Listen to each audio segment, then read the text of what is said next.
nakakalason, pero ilan lang sa kanila ang talagang nakamamatay at mapanganib. Makikita natin sila sa disyerto, kagubatan, at ang iba ay sa dagat. Isang kagat lamang ay maaari na itong pumatay ng hanggang 100 katao. Viper of Death. Isa ito sa pinakadelikadong ahas sa Australia. Kahit na maliliit lang ang pangil nito, talagang nakamamatay ito dahil meron silang aggressive neurotoxic effect na nagre-resulta ng paralysis sa loob ng 6 na oras at nagdudulot din ng respiratory failure. Kaya nitong mag-inject ng 0.6 hanggang 1.5 grains ng lason sa isang kagat. Sapat na ang 0.46 na grains ng venom nito para pumatay. Talagang bagay sa kanya ang pangalang Viper of Death dahil sa dami na ng napatay nitong tao. Kaya naman kahit na meron itong magandang kulay, makabubuting iwasan ito lalo na kung malapit sa atin dahil isa ito sa pinakamabilis umatake. Kaya nitong umatake ng sunod-sunod sa loob ng 1.3 seconds. Kahit ang pinakamabilis na hayop ay hindi makakatakas dito. Tiger Snake. Matatagpuan ang tiger snake sa Australia at ayon sa mga eksperto, walang katulad ang laso nito. Ito ay may neurotoxin na nakakaapekto sa ating nervous system, kaya naman kapag nakagat ka nito, maaaring hindi ka makakilos. Meron din itong myotoxins na nagpapatigas ng ating dugo, kaya nagiging bara ito sa ating mga ugat.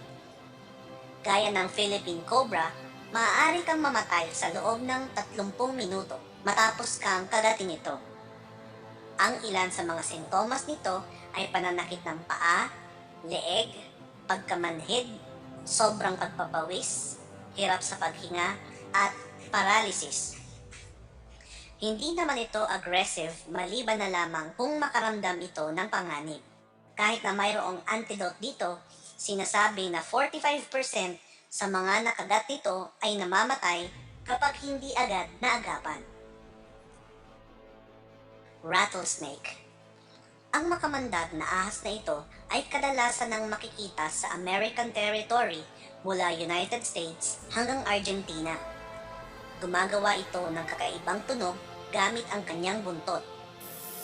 Ang mga batang rattlesnakes ay hindi gaanong malakas ang ingay, pero sila ang pinaka-poisonous. Ang kanilang venom ay mayroong chemotoxins na kayang sumira ng ating tissues na nagdudulot ng necrosis o severe paralysis. Sa malalang sitwasyon, maaaring pumasok ang venom nito sa ating bloodstream na nagre-resulta ng pagkamatay. Kahit na hindi nito basta-basta inaatake ang mga tao, mas makabubuting iwasan na ito at kung nakagat ka man, humingi ka agad ng tulong. Mabuti na lang at meron na itong anti-venom na kayang pababain ang death rate ng hanggang 4%. Philippine Cobra. Kilala ito bilang poison-spitting cobra at talagang napakadelikado ng ahas na ito. The Philippine Cobra is able to launch its venom with impressive accuracy to a target of up to 9.8 feet. Nakikilala ito sa kanyang triangular shape na ulo at tumatayo kapag nakakaramdam siya ng panganib. Talagang nakamamatay ang laso dito dahil meron itong neurotoxin na nakakaapekto sa ating puso at respiratory functions. Sa loob lamang ng 30 minuto, pwedeng mamatay ang nakagat nito. The Philippine Cobra is considered to have the most harmful poison among all cobras with the most dose of 1.3 and 1.5 grains. Pero nakamamanghang maliit lamang ang bite mark na iniiwan nito sa kanyang biktima. Taipan Snakes. Ang Australia ay tirahan ng mapapanganib na mga ahas sa buong mundo. Ang Taipan of the Coast ang siyang pinakamalaking ahas sa buong kontinente. Halos 9.8 feet ang haba ng pinakamalaking naitala nito kahit na ang kanilang average size ay 4.9 to 6.5 feet lamang. Ang laso nito ay mayroong neurotoxic na kayang mag-paralyze ng ating nervous system at nagpapatigas din ito ng dugo. Kayang pumatay ng 10 katao ang isang patak ng laso nito at 50,000 na daga naman ang kagat nito. Mas matindi pa ang laso nito kaysa sa rattlesnake at mas nakamamatay ito sa laso ng cobra. Kayang mapatay ng taipan snake ang isang adult sa loob ng 45 minutes kapag hindi agad nadala sa emergency room at wala pang 30 minutos kapag nakarating ang lason sa ating bloodstream. Blue crate snake. Matatagpuan lang ito sa Asia. Ang mapanganib na ahas na ito ay kadalasang naghahanap ng pagkain sa gabi. Kumakain ito ng mga ahas din na mas maliit kaysa sa kanya. Ito man ay nakakalason o hindi. Madalas itong naninirahan sa mga sleeping bags, tents, at boots. Mas matindi ang laso nito ng 16 na beses kaysa sa cobra. Sa umpisa, ang kagat nito ay nagdudulot lamang ng scarce reaction na nagre-resulta ng iritasyon. Madalas na makikita ang sintomas nito pagkalipas ng kalahating oras. At ang mga ito ay pamamaga, paglalabo ng mata, at respiratory arrest. Sa India, sinasabing 70% hanggang 80% ang death rate nito. Huwag kang magpapadaya sa mapang-akit na kulay asul ng ahas na ito dahil isa ito sa pinakamapanganib na ahas sa mundo. Black Mamba. Ito ang pinakamapanganib na ahas sa African continent. Kahit na hindi ito ang pinakanakakalason, madalas ay kaya nitong mag-inject ng mula 1.5 to 1.8 grains ng lason sa isang kagat. Ang nakamamangha pa rito ay kaya niyang mag-inject ng hanggang 6 grains ng lason at sapat na ito para ikamatay ng 25 katao. Ito rin ang pinakamabilis na ahas sa buong mundo na may bilis na 9 to 12 miles per hour. Kahit si Usain Bolt ay hindi makakatakas dito. At kaya rin ng Black Mamba na magbigay ng 12 na kagat sa isang atake nito at kaya nitong makapatay sa loob ng 20 minuto. Eastern Brown Snake. Marami nang napatay ang Eastern Brown Snake sa Australia. Pangatlo ito sa pinakamapanganib na ahas sa mundo at bukod pa dito, mabilis at agresibo ang ahas na ito.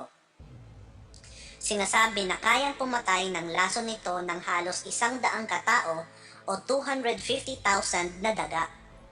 At kahit na hindi masakit ang kagat nito, ang sino mang pinaghihinalaan na nakagat ay dapat na agad na humingi ng tulong. Ang ahas na ito ay madalas na pumapasok ng mga bahay. Sa Australia, isang nanay ang nakakita nito habang naglilinis ng laruan ng kanyang anak. Talagang napaka-mapanganib ng ahas na ito dahil mas marami itong pinatay kumpara sa ibang ahas sa Australia. Belcher Sea Snake. Ang Belcher Sea Snake ay madalas na nakatira sa Indian Ocean at Pacific. Ito ang pinaka-nakakalason na marine snake. Pero kahit na ganon, hindi naman ito mapanganib sa mga tao dahil minsan lang itong mangagat. At kapag nangagat naman ito, ay hindi niya inilalabas ang lahat ng kanyang lason. Gayunman, ang konting amount ng lason nito ay sapat na para pumatay ng 100 katao. Ang species na ito ay talagang nakamamatay. Mula 20 minutes hanggang 8 oras, mararamdaman mo ang mga sintomas ng lason nito gaya ng pananakit ng katawan, panghihina, pamamaga ng dila, convulsions, at sa kalaunan ay kamatayan. Inland Taipan. Ang nangunguna sa pinakamapanganib na ahas sa mundo ay nagmumula pa rin sa Australia. Ang Inland Taipan ay nagtataglay ng pinaka-nakamamatay na lason sa lahat ng ahas. Katulad din ng ibang ahas, ang lason nito ay may neurotoxic at nagdudulot ng pamamaga sa bahagi ng kinagat nito. Ang lason nito ay mas nakamamatay kaysa sa Indian cobra at 800 times ang bagsik nito kaysa sa rattlesnake. Ang isang kagat nito ay kayang pumatay ng kabayo sa loob ng 5 minuto at 20 minuto naman sa isang tao. Gaano ba ito kadelikado?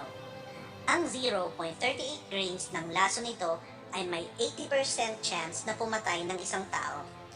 Kaya kapag nakakita kayo nito, mas makabubuting iwasan o hayaan na lamang sila dahil sila ay nagiging agresibo kapag nakaramdam ng panganib.